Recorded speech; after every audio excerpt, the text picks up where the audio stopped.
Proofs వాళ్ళు తీసుకుంటారమ్మా, SIT అధికారులకు proof తీసుకుంటారు. మీకు తెలుసు అని చెప్పేసి ఎలా అంటే నాకు జరిగింది అని నేను ఆయనకు తోబుట్టు లెక్క మెదిలిన, ఆయన నీడవతక బతికిన, నాకు తెలియకపోతే ఎవరిని తెలుస్తుంది?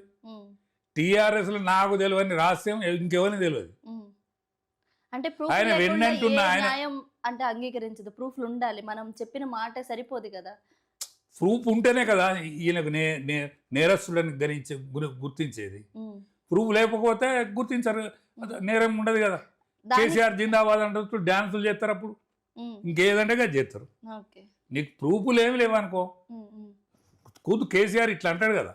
దానికి విచారణ జరుగుతుంది, ఇంకా అవ్వకుండానే ఆయన నాది ఫోన్ ట్యాపింగ్ జరిగింది అని చెప్పేసి మీరు అంటున్నారు. ఎలా అని అరే నాకు పోలీస్ స్టేషన్ నుంచి ఫోన్ వచ్చింది. మీకు పోలీస్ స్టేషన్ నుంచి ఫోన్ వచ్చింది, మీ ఫోన్ ట్యాపింగ్లు ఉన్నది అని. అది ఆయనే చేశారని మీరు ఎట్లా నమ్ముతారు? నాకు పోలీసు వాళ్ళు చేసిందమ్మా, మీది కేసీఆర్ గారు మీ ఫోన్ ట్యాపింగ్లో పెట్టిందని నాకు చేసిండు. చేస్తే ఏవైనా చేసుకుని నేనేం నేరం చేయలేదని చెప్పిన. ఇప్పుడు నేను చైర్మన్గా ఉన్నప్పుడు ఒక 1000 కోట్ల గలత్ జరిగింది. 1000 కోట్లు కొట్టేసిండ్రు యాదవుల పేరున. గొల్లకుర్మలయ్యి 1000 కోట్లు కొట్టేసిండ్రు. ఎవరు? మా మంత్రి తలసాని శ్రీనివాస్ గారు, కేసీఆర్ గారు కలిసి. మరి నన్ను విచారించలేదు అన్నాడు.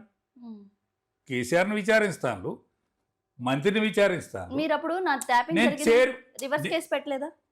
కాదమ్మా, నేను ఎందుకు చేసుకుంటా, నాకేమక్కరా, నాది ట్యాపింగ్ అయితే కానివయా నాకేం కాదని చెప్పిన.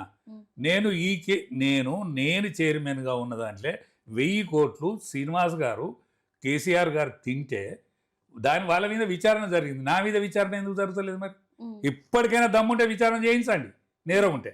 మీ మీద జరుగుతుంది, నా మీద ఎందుకు జరుగుతలేదు అంటాను.